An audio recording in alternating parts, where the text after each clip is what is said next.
Onam exam 2026 ഇന്ന് നമ്മൾ discuss ചെയ്യുന്നത് 6ാം ക്ലാസ്സിലെ സാമൂഹ്യശാസ്ത്രം പ്രധാനപ്പെട്ട ആക്ടിവിറ്റി ബേസ്ഡ് ക്വസ്റ്റ്യൻസ് ആണ്. എക്സാമിന് വരുന്ന രീതിയിലുള്ള ക്വസ്റ്റ്യൻസ് ആണ് നമ്മൾ ഉൾപ്പെടുത്തിയിരിക്കുന്നത്.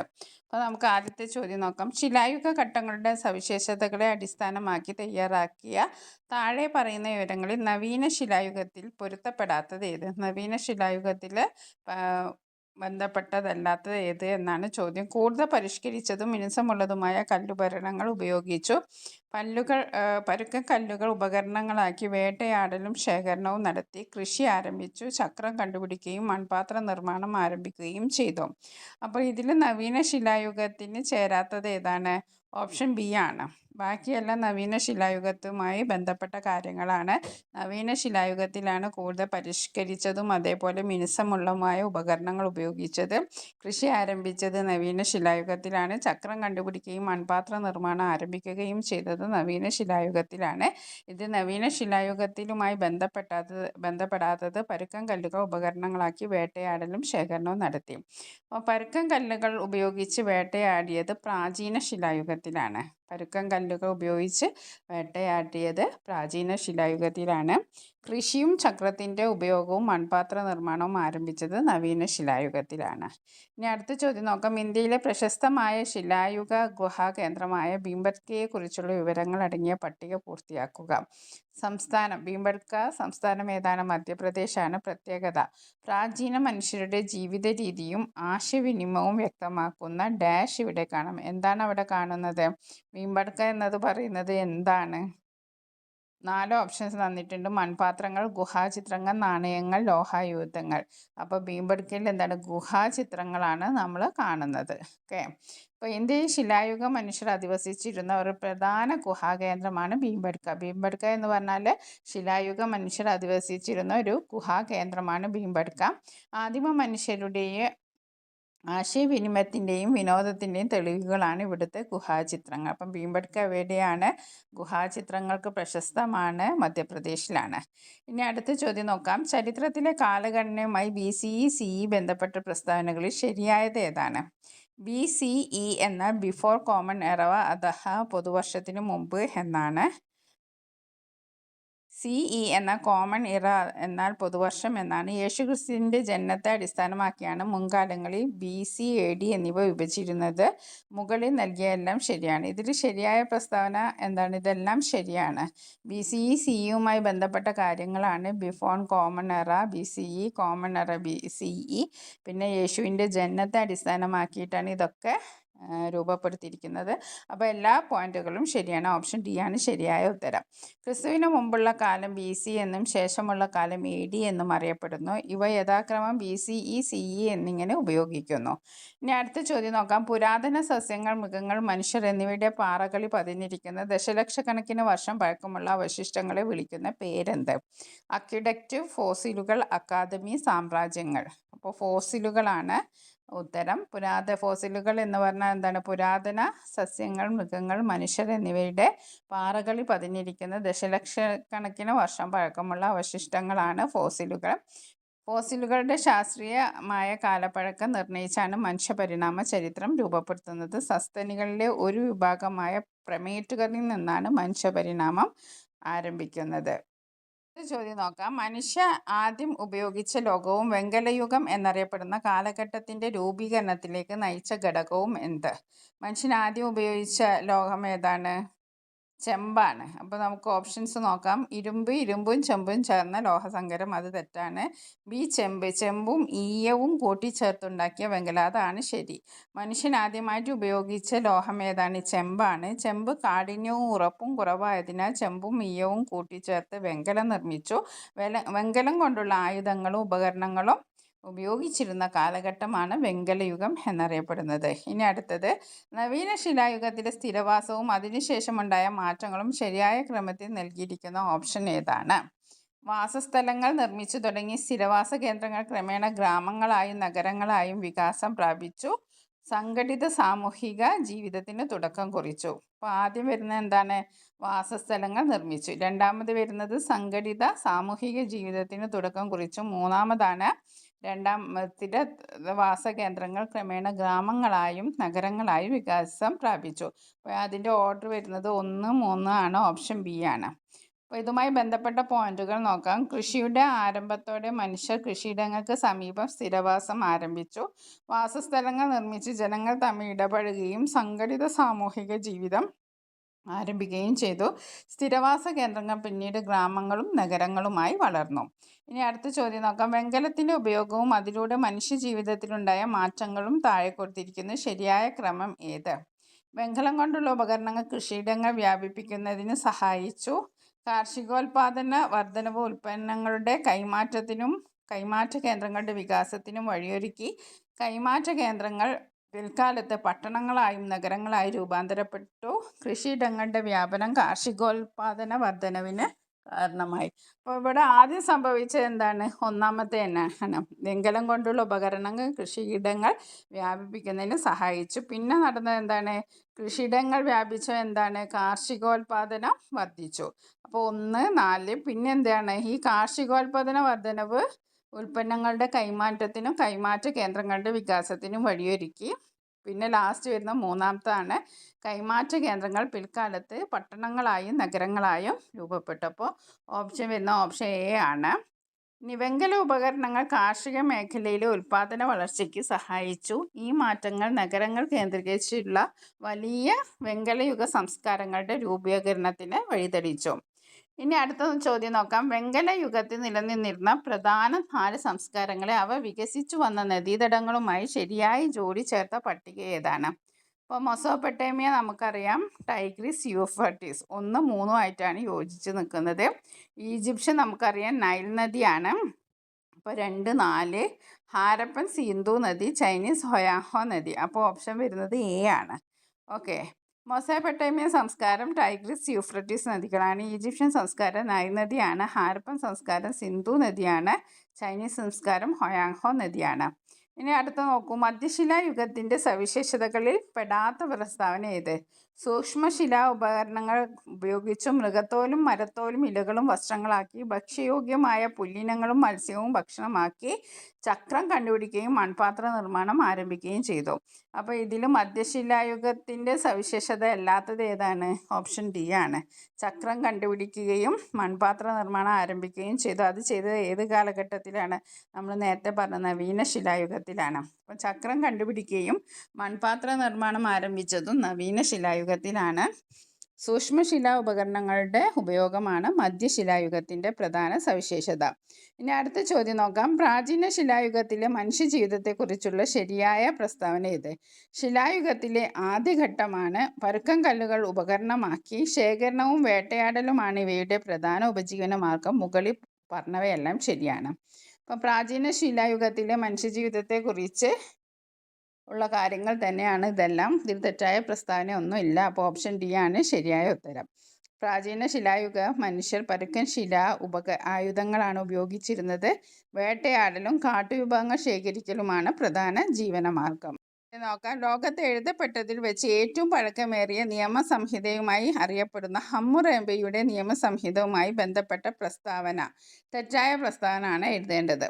ബാബിലോണിയൻ ഭരണാധികാരിയായിരുന്നു ഹമ്മുറബി. ഓക്കെ. ബാബിലോണിയൻ ഭരണാധികാരി ഹമ്മുറബി, അത് ശരിയാണ്. സുമേറിയൻ ഭരണാധികാരിയായ ഡുങ്കിയുടെ കാലഘട്ടത്തിലെ നിയമങ്ങൾ പരിഷ്കരിച്ചതാണ് ഈ നിയമസംഹിത. അതും ശരിയാണ്. കണ്ണിന് കണ്ണ് പല്ലിന് പല്ല് എന്ന ശിക്ഷാരീതി ഇതിൻ്റെ സവിശേഷതയാണ്. അതും ശരിയാണ്. ഇനി അടുത്തത് ഈജിപ്ഷ്യൻ ഫറോവമാർ നിർമ്മിച്ച ഭരണഘടനയാണ്. അത് തെറ്റാണ്. ബാബിലോണിയൻ ഭരണാധികാരികളാണ് ഇത് നിർമ്മിച്ചത്. ഓക്കെ. ബാബിലോണിയൻ ഭരണാധികാരിയായ ഹമ്മുറബിയുടെ കാലത്താണ് ഈ നിയമസംഹിത നിലനിരുന്നത്. മെസോപ്പൊട്ടേമിയക്കാരുടെ പ്രധാന സംഭാവനകളിൽ ഒന്നാണ്. ഇനി അടുത്തത്. മെസോപ്പൊട്ടേമിയക്കാരുടെ ആരാധനകളെ ഏത് പേരിലാണ് അറിയപ്പെടുന്നത്? അപ്പോൾ അവരുടെ ആരാധനാലയങ്ങൾ പ്രത്യേക പേരിലാണ് അറിയപ്പെടുന്നത്. 4 ഓപ്ഷൻ തന്നിട്ടുണ്ട്. ഫറവോ ആണോ? ഫറവോ അല്ല. ഈജിപ്തിലെ രാജാക്കന്മാരെയാണ് ഫറവോ എന്ന് പറയുന്നത്. അടുത്ത സിഗുറാത്തുകൾ, അതാണ് ആരാധനാലയങ്ങളെ വിളിച്ചിരുന്ന പേര്. പിരമിഡുകൾ അറിയാലോ. ശവകുടീരങ്ങളാണ്. മമ്മികൾ എന്ന് പറഞ്ഞാൽ ശവശരീരം മമ്മികൾ. അപ്പോൾ പ്രധാന പോയിന്റ് നോക്കാം. പ്രധാനമായ നഗരങ്ങളിലാണ് ഇഷ്ടികകൾ ഉപയോഗിച്ചിരുന്ന ഈ ആരാധനാലയങ്ങൾ നിർമ്മിച്ചിരുന്നത്. ഉർ നഗരത്തിലെ സുഖരാത്ത് ഇന്നും സംരക്ഷിക്കപ്പെടുന്നുണ്ട്. ഇനി അടുത്ത ചോദ്യം നോക്കാം. ഈജിപ്ഷ്യൻ സംസ്കാരവുമായി ബന്ധപ്പെട്ട പ്രസ്ഥാനങ്ങൾ പരിശോധിച്ച് ശരിയായ ജോഡി തിരഞ്ഞെടുക്കുക. ഫറവോ ഈജിപ്തിലെ രാജാക്കന്മാർ, ശരിയാണ്. പിരമിഡുകൾ ഫറവോമാരുടെ ശവകുടീരങ്ങൾ, ശരിയാണ്. മമ്മി സുഗന്ധദ്രവ്യങ്ങൾ പൂശി അനശ്വരമായി സൂക്ഷിച്ചിരിക്കുന്ന മൃതദേഹം, ശരിയാണ്. ഹൈറോഗ്ലിഫിക്സ് ചിത്രരൂപവും അക്ഷരരൂപവും ചേർന്ന ഈജിപ്ഷ്യൻ ലിപി, ഇതെല്ലാം ശരിയാണ്. അപ്പോൾ നമുക്ക് ഓപ്ഷൻ ഡി ആണ് തിരഞ്ഞെടുക്കേണ്ടത്. നൽകിയിരിക്കുന്നവയെല്ലാം ശരിയാണ്. നമുക്ക് ഇതുമായി ബന്ധപ്പെട്ട കുറച്ച് പോയിന്റ് നോക്കാം. നൈലിൻ്റെ ദാനം എന്ന് വിശേഷിക്കപ്പെടുന്നത് ഈജിപ്തിനെയാണ്. ഹൈറോഗ്ലിഫിക്സ് എന്ന വാക്കിൻ്റെ അർത്ഥം വിശുദ്ധമായ എഴുത്ത് എന്നാണ്. ഹൈറോഗ്ലിഫിക്സ് എന്ന വാക്കിൻ്റെ അർത്ഥം എന്താണ്? വിശുദ്ധമായ എഴുത്ത്. ഇനി അടുത്ത ചോദ്യം നോക്കാം. 365 ദിവസങ്ങൾ അടങ്ങിയ സൗരപഞ്ചാംഗം വികസിപ്പിച്ചെടുത്ത സംസ്കാരം എന്ത്? സൗരപഞ്ചാംഗം, സൂര്യനെ അടിസ്ഥാനമാക്കിയിട്ടുള്ള പഞ്ചാംഗ കലണ്ടർ. 4 സംസ്കാരം തന്നിട്ടുണ്ട്. അപ്പോൾ അത് ഏതാണ്? ചൈനീസ് സംസ്കാരമാണോ, ഹാരപ്പനാണോ, ഈജിപ്ഷ്യനാണോ, മെസോപ്പൊട്ടേമിയൻ സംസ്കാരമാണോ? അപ്പോൾ ഓർത്ത് വെക്കുക, ഈജിപ്ഷ്യൻ സംസ്കാരത്തിലാണ് സൗരപഞ്ചാംഗം ഉണ്ടാക്കിയത്. ഈജിപ്തുകാരാണ് ഉണ്ടാക്കിയത്. ഓക്കെ. 30 മാസം വീതമുള്ള 12 മാസങ്ങളും അതോടൊപ്പം 5 ദിവസവും കൂട്ടിച്ചേർത്താണ് 365 ദിവസമുള്ള കലണ്ടർ ഇവർ തയ്യാറാക്കിയത്. അപ്പോൾ 30 ദിവസം വീതമുള്ള 12 മാസങ്ങളും അതോടൊപ്പം 5 മാസങ്ങളും കൂട്ടിച്ചേർത്താണ് 365 ദിവസമുള്ള ഈ കലണ്ടർ അവർ തയ്യാറാക്കിയത്. പിന്നെ ഈജിപ്തുകാരുടെ മറ്റു സംഭാവനകളാണ് ജാമിതി, അത് ഈജിപ്തുകാരാണ്. പിന്നെ സങ്കലനം, വ്യവകലനം എന്നിവ സംഭാവന ചെയ്തതും ഈജിപ്തുകാരാണ്. ഇനി നമുക്ക് അടുത്ത ചോദ്യം നോക്കാം. സർ ജോൺ മാർഷലിൻ്റെ നേതൃത്വത്തിലുള്ള ഗവേഷണങ്ങളിലൂടെ കണ്ടെത്തിയ സംസ്കാരം എന്ത്? Harappan, Chinese, Mesopotamia, Egypt. ഏതാണ് ഹാരപ്പൻ സംസ്കാരം? അത് കണ്ടെത്തിയത് ആരാണ്? Sir John മാർഷലാണ്. 1902 മുതൽ 1928 വരെ ആർക്കിയോളജിക്കൽ സർവേ ഓഫ് ഇന്ത്യയുടെ ഡയറക്ടർ ജനറൽ ആയിരുന്നു സർ ജോൺ മാർഷൽ.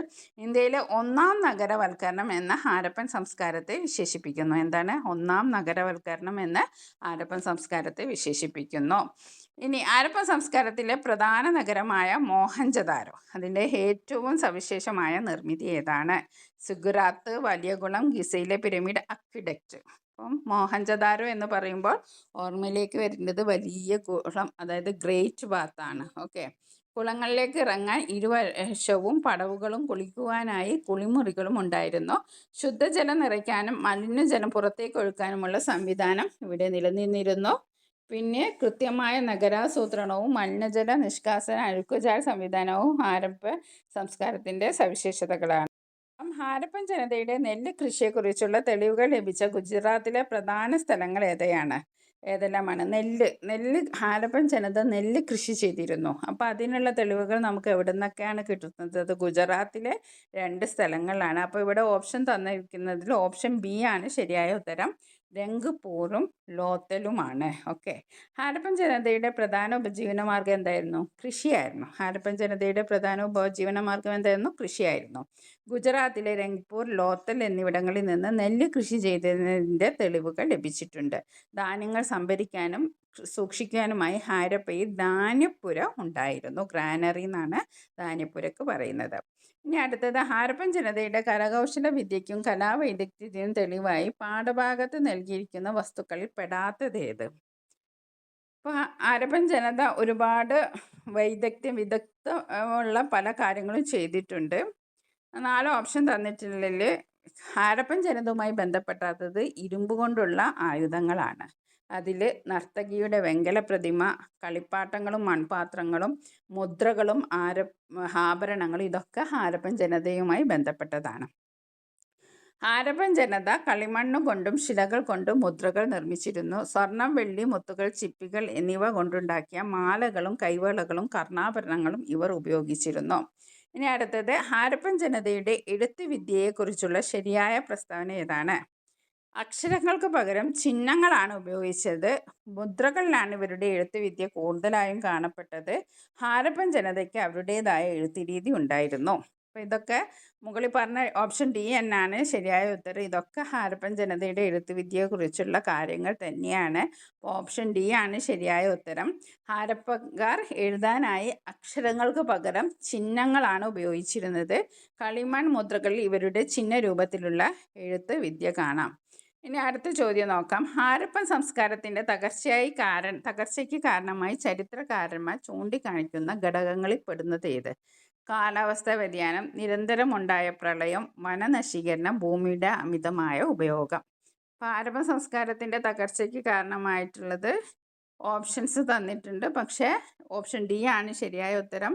കാലാവസ്ഥ വ്യതിയാനം ഒരു കാരണമാണ്, നിരന്തരമുണ്ടായ പ്രളയം ഒരു കാരണമാണ്, വനനശീകരണം കാരണമാണ്, ഭൂമിയുടെ അമിതമായ ഉപയോഗം. ഓക്കെ. BCE 1900 കൂടിയാണ് ഹാരപ്പൻ നഗരങ്ങൾ തകർച്ചയെ നേരിട്ടത്. വനനശീകരണം, പ്രളയം, കാലാവസ്ഥാ വ്യതിയാനം, ഭൂമിയുടെ അമിത ഉപയോഗം എന്നിവ തകർച്ചയ്ക്ക് കാരണമായി കരുതപ്പെടുന്നു. ഇനി അടുത്ത ചോദ്യം നോക്കാം. ചരിത്രാതീത കാലഘട്ടം എന്ന് പറഞ്ഞാൽ തെളിവുകളൊന്നും ഇല്ലാത്ത കാലഘട്ടം. മനുഷ്യരെക്കുറിച്ചും അവരുടെ ജീവിതത്തെക്കുറിച്ചും പഠിക്കാൻ ചരിത്രകാരന്മാരെ സഹായിക്കുന്ന പ്രധാന തെളിവുകൾ ഏതെല്ലാമാണ്? ഓപ്ഷൻ നോക്കിക്കോളൂ. ഒന്നാമത്തെ ഓപ്ഷൻ ഫോസിൽ അവശിഷ്ടങ്ങളാണ്. രണ്ടാമത്തെ ശിലാ ആയുധങ്ങളും ഉപകരണങ്ങളും. മൂന്നാമത്തെ ഗുഹാചിത്രങ്ങൾ. നാലാമത്തേത് ഇതെല്ലാം. അപ്പോൾ ഇതെല്ലാമാണ് ഫോസിൽ അവശിഷ്ടങ്ങളും ശിലായുധങ്ങളും ഗുഹാചിത്രങ്ങളുമാണ് നമുക്ക് മനുഷ്യജീവിതത്തെ കുറിച്ചറിയാൻ സഹായിച്ചത്. അപ്പോൾ എഴുതപ്പെട്ട തെളിവുകൾ ലഭ്യമല്ലാത്ത കാലഘട്ടത്തെ പഠിക്കാൻ ചരിത്രശേഷിപ്പുകളായ പുരാവസ്തു തെളിവുകളാണ് ആശ്രയം. ദശലക്ഷക്കണക്കിന് വർഷങ്ങൾക്ക് മുമ്പ് രൂപപ്പെട്ട മനുഷ്യരെക്കുറിച്ച് ഫോസിലുകൾ തെളിവ് നൽകുന്നു. ഇനി അടുത്തത്, ഹാരപ്പൻ സംസ്കാരത്തിലെ പ്രധാന നഗരങ്ങളിൽ ഉൾപ്പെടാത്തത് ഏത്? മോഹൻജദാരോ, ലോത്തൽ, കൈറോ, കാളിബംഗൻ. അപ്പം അതിൽ കൈറോ ആണ് ഹാരപ്പൻ സംസ്കാരവുമായി ബന്ധപ്പെടാത്തത്. കൈറോ ഏത് സംസ്കാരമാണ്? ഈജിപ്ഷ്യൻ സംസ്കാരമാണ് കേട്ടോ. ഓക്കെ. ഹാരപ്പൻ സംസ്കാരത്തിലെ പ്രധാന നഗരങ്ങൾ താഴെ പറയുന്നതാണ്: ഹാരപ്പ, മോഹൻജദാരോ, കാളിബംഗൻ, ലോത്തൽ. ഇനി കൈറോ എന്ന് പറയുന്നത് ഈജിപ്ഷ്യൻ സംസ്കാരത്തിലെ പ്രധാന നഗരമാണ്. ചോദ്യം നോക്കാം. മനുഷ്യ പരിണാമ സിദ്ധാന്തവുമായി ബന്ധപ്പെട്ട് താഴെ നൽകിയിരിക്കുന്ന പ്രസ്താവനകളിൽ തെറ്റായത് ഏത്? തെറ്റായതാണ് എഴുതേണ്ടത്. മനുഷ്യ പരിണാമ സിദ്ധാന്തവുമായി ബന്ധപ്പെട്ട് താഴെ നൽകിയിരിക്കുന്ന പ്രസ്താവനകളിൽ തെറ്റായത് ഏത്? ഒന്നാമത്തെ ഓപ്ഷൻ ചാൾസ് ഡാർവിൻ 1859 പ്രസിദ്ധീകരിച്ച ഗ്രന്ഥമാണ് on the origin of species. രണ്ടാമത്തെ ഓപ്ഷൻ ദീർഘകാലം കൊണ്ട് സംഭവിച്ച ജൈവിക മാറ്റത്തിലൂടെയാണ് മനുഷ്യനുണ്ടായത്. മൂന്നാമത്തെ ഓപ്ഷൻ മനുഷ്യരുടെ ഉത്ഭവത്തെക്കുറിച്ച് ശാസ്ത്രീയമായ കാഴ്ചപ്പാട് അവതരിപ്പിച്ചത് ചാൾസ് ഡാർവിനാണ്. ഇനി അടുത്തത്, മനുഷ്യ പരിണാമത്തിൻ്റെ ഘട്ടങ്ങൾ വിവരിക്കുന്ന പുസ്തകമാണ് ജവഹർലാൽ നെഹ്റുവിൻ്റെ ഒറിജിൻ ഓഫ് സ്പീഷീസ്. അപ്പോൾ ഇതിൽ പരിണാമ സിദ്ധാന്തവുമായി ബന്ധപ്പെട്ടത് A, B, C ആണ്. ഇതിൽ ഡി പറഞ്ഞ ഓപ്ഷന് തെറ്റാണ്. അപ്പം ജവഹർലാൽ നെഹ്റുവിൻ്റെ പുസ്തകമല്ല ഒറിജിൻ ഓഫ് സ്പീഷീസ്, അത് ചാൾസ് ഡാർവിൻ്റെ പുസ്തകമാണ്. ജവഹർലാൽ നെഹ്റുവിൻ്റെ ഒരു പുസ്തകമാണ് ഒരു അച്ഛൻ മകൾക്ക് എഴുതിയ കത്തുകൾ. ഇനി അടുത്തത്, ഹോമിനിഡുകൾ വികാസ ഘട്ടത്തിൽപ്പെട്ട മനുഷ്യവിഭാഗങ്ങളെ അവയുടെ സവിശേഷതയുമായി ശരിയായ ജോഡി ഏതാണെന്നാണ്. ഹോമോ ഹാബിലിസ് ഉപകരണ നിർമ്മാതാക്കൾ, ഹോമോ ഇറക്ടസ് നിവർന്നു നിൽക്കുന്ന മനുഷ്യർ, ഹോമോ സാപ്പിയൻസ് ബുദ്ധിയുള്ള മനുഷ്യർ. ഇതിലേതാണ് ശരി? ഓപ്ഷൻ എ 1 മാത്രം ശരി, ഓപ്ഷൻ ബി 2 മാത്രം ശരി, 1, 2, 3 എന്നിവയെല്ലാം ശരിയാണ്, ഡി ഒന്നുമല്ല. അപ്പോൾ ഓപ്ഷൻ സി ആണ്. ഇതൊക്കെ ശരി തന്നെയാണ്. ഹോമോ ഹാബിലിസ് എന്ന് പറഞ്ഞാൽ ഉപകരണ നിർമ്മാതാക്കളാണ്. ഹോമോ ഇറക്ടസ് എന്ന് പറഞ്ഞാൽ നിവർന്നു നിൽക്കുന്ന മനുഷ്യരാണ്. ഹോമോ സാപ്പിയൻസ് എന്ന് പറഞ്ഞാൽ ബുദ്ധിയുള്ള മനുഷ്യരാണ്. ഇനി ഇരുകാലിൽ നടന്ന ജീവിവർഗമാണ് ഹോമിനിഡുകൾ. ഇവ കൂടാതെ നമുക്ക് പഠിക്കാനുള്ളതാണ് ഹോമിനിഡുകൾ. ഹോമിനിഡുകൾ എന്ന് പറഞ്ഞാൽ ഇരുകാലിൽ 2 കാലിൽ നടക്കുന്നത്. പിന്നെ വേറൊരു വർഗമുണ്ട് ഹോമിനോയിഡുകൾ, അത് 4 കാലിൽ നടക്കുന്നതാണ്. ഓക്കെ. ഇന്നത്തെ മനുഷ്യവിഭാഗം ഉൾപ്പെടുന്നത് ഹോമോ സാപ്പിയൻസ് ആണ്. ഇന്നത്തെ മനുഷ്യവിഭാഗം ഏത് വിഭാഗത്തിൽപ്പെടുന്നു? Homo sapiens. ഇനി അടുത്ത ചോദ്യം നോക്കാം. ശിലായുഗ ഘട്ടങ്ങളുടെ സവിശേഷതകളെ അടിസ്ഥാനമാക്കി തയ്യാറാക്കിയ താഴെ പറയുന്ന വിവരങ്ങളിൽ നവീന ശിലായുഗത്തിന് പൊരുത്തപ്പെടാത്തത് ഏതാണ്? കൂടുതൽ പരിഷ്കരിച്ചതും മിനുസമുള്ളതുമായ കല്ലുപകരണങ്ങൾ ഉപയോഗിച്ചു. പരുക്കൻ കല്ലുകൾ ഉപകരണങ്ങളാക്കി വേട്ടയാടലും ശേഖരണവും നടത്തി കൃഷി ആരംഭിച്ചു. ചക്രം കണ്ടുപിടിക്കുകയും മൺപാത്ര നിർമ്മാണം ആരംഭിക്കുകയും ചെയ്തു. അപ്പോൾ പിന്നെ ബി ആണ്, ഓപ്ഷൻ ബി ആണ് തെറ്റായ പ്രസ്താവന അല്ലേ. പരുക്കൻ കല്ലുകൾ ഉപകരണങ്ങളാക്കി വേട്ടയാടലും ശേഖരണവും നടത്തി. അത് പ്രാചീന ശിലായുഗവുമായി ബന്ധപ്പെട്ടാണ്.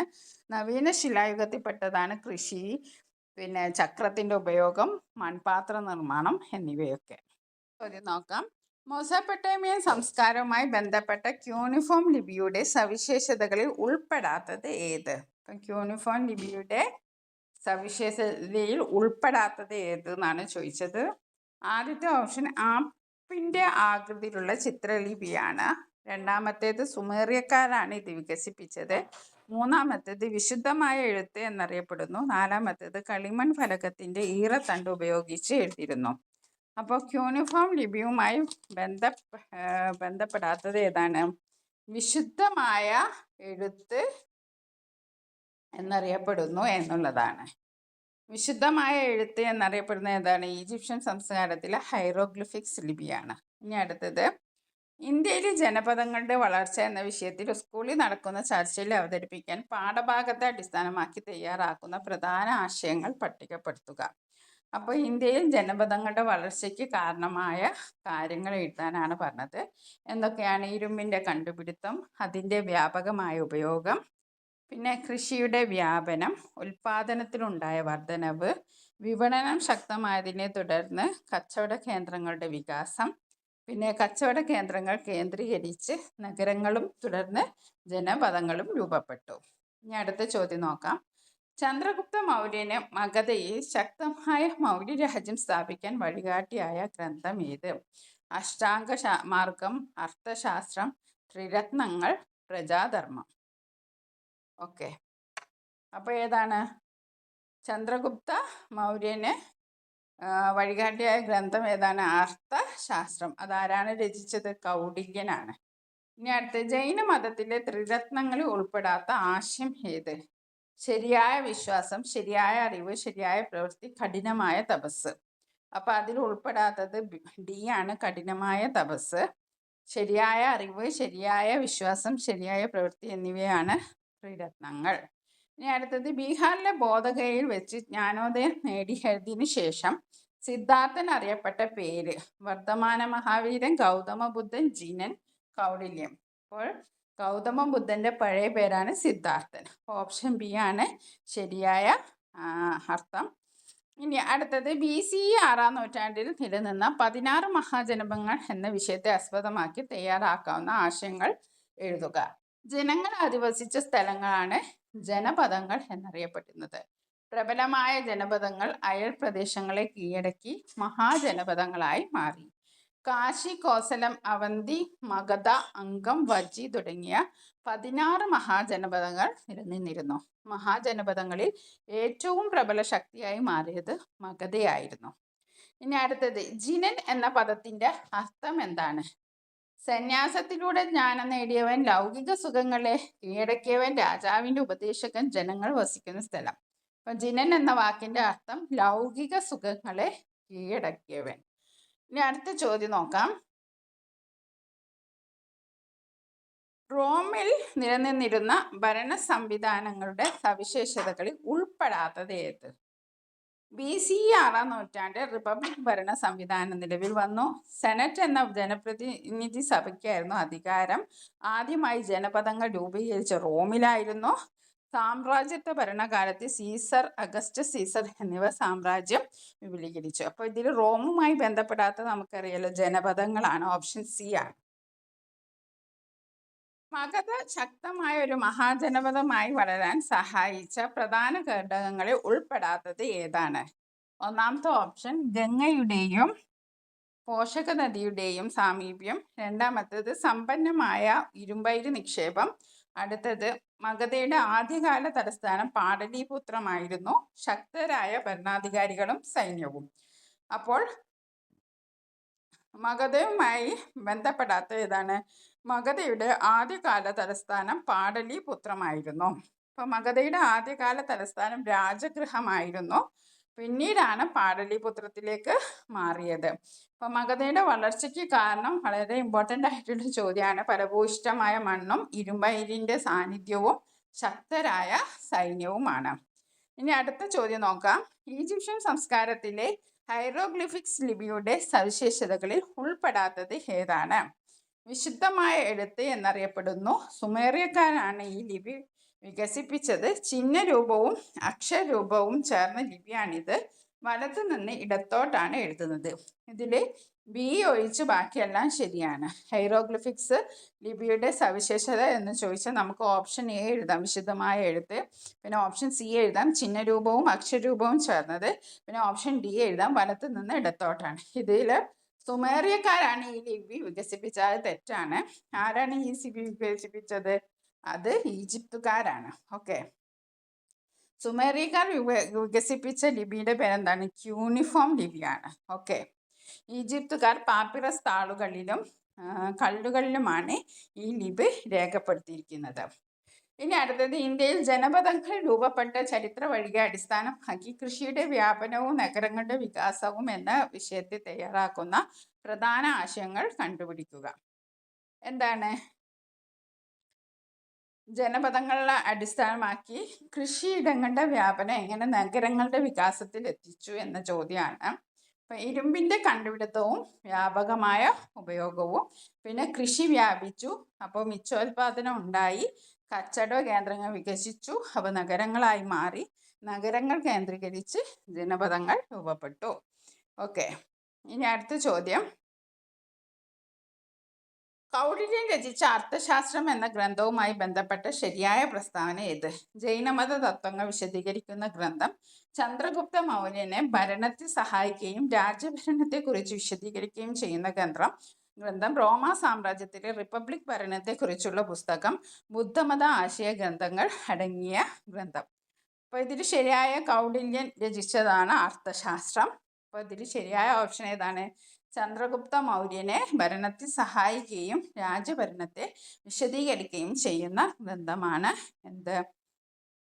കൗടില്യൻ രചിച്ച അർത്ഥശാസ്ത്രം. ഓക്കെ, അപ്പോൾ രാജാവ് ഭരണം നടത്തേണ്ട രീതി, നികുതി പിരിവ്, രാജ്യസംരക്ഷണം എന്നിവ ഇതിൽ ഉൾപ്പെടുന്നു. ചാണക്യൻ എന്നറിയപ്പെടുന്ന കൗടില്യൻ ചന്ദ്രഗുപ്ത മൗര്യൻ്റെ മന്ത്രിയായിരുന്നു. ഇനി അടുത്തത്, ജൈനമതത്തിൻ്റെയും ബുദ്ധമതത്തിൻ്റെയും പൊതുവായ ആശയങ്ങൾ ഉൾപ്പെടാത്തത് ഏത്? അഹിംസ പാലിക്കുക, അതായത് ജീവനുള്ള ഒന്നിനെ ഉപദ്രവിക്കരുത്, സത്യസന്ധത പുലർത്തുകയും കളവ് പറയാതിരിക്കുകയും ചെയ്യുക, അന്യരുടെ സ്വത്ത് ആഗ്രഹിക്കാതിരിക്കുക, കഠിനമായ ശരീരപീഡനത്തിലൂടെ മാത്രം തപസ് ചെയ്യുക. അപ്പോൾ ഇതിലെ ആശയങ്ങൾ ഉൾപ്പെടാത്ത ഏതാണ്? ഓപ്ഷൻ ഡി ആണ്. കഠിനമായ ശാരീരിക പീഡനത്തിലൂടെ മാത്രം തപസ് ചെയ്യുക എന്നത് തെറ്റാണ്. അപ്പം BC 6-ാം നൂറ്റാണ്ടിൽ നിലവിൽ വന്ന ഇരുമതങ്ങളും ലളിത ജീവിതത്തിനും അഹിംസയ്ക്കും മുൻതൂക്കം നൽകി. മോഷണം നടത്താതിരിക്കാനും ജീവജാലങ്ങളോട് കരുണ കാണിക്കാനും ഇരുമതങ്ങളും ഉപദേശിച്ചു. ഇനി അടുത്ത ചോദ്യം. വർദ്ധമാന മഹാവീരൻ, ഗൗതമ ബുദ്ധൻ എന്നിവരെ കുറിച്ച് വിവരങ്ങൾ വിശകലനം ചെയ്ത് പട്ടികപ്പെടുത്തുക. വർദ്ധമാന മഹാവീരൻ ജൈനമതത്തിലെ 24-ാമത്തെ തീർത്ഥങ്കരനാണ്. ജിനൻ ലൗകിക സുഖങ്ങളെ കീഴടക്കിയവൻ എന്നറിയപ്പെടുന്നു. ത്രിരത്നങ്ങൾ ഉപദേശിച്ചു. ഗൗതമ ബുദ്ധൻ ബുദ്ധമത സ്ഥാപകൻ. ബോധഗയയിൽ വെച്ച് ജ്ഞാനോദയം നേടി സിദ്ധാർത്ഥനിൽ നിന്ന് ബുദ്ധനായി മാറി അഷ്ടാംഗമാർഗം ഉപദേശിച്ചു. അപ്പോൾ സന്യാസത്തിലൂടെ ജ്ഞാനം നേടിയവരെയാണ് തീർത്ഥങ്കരന്മാർ എന്നറിയപ്പെടുന്നത്.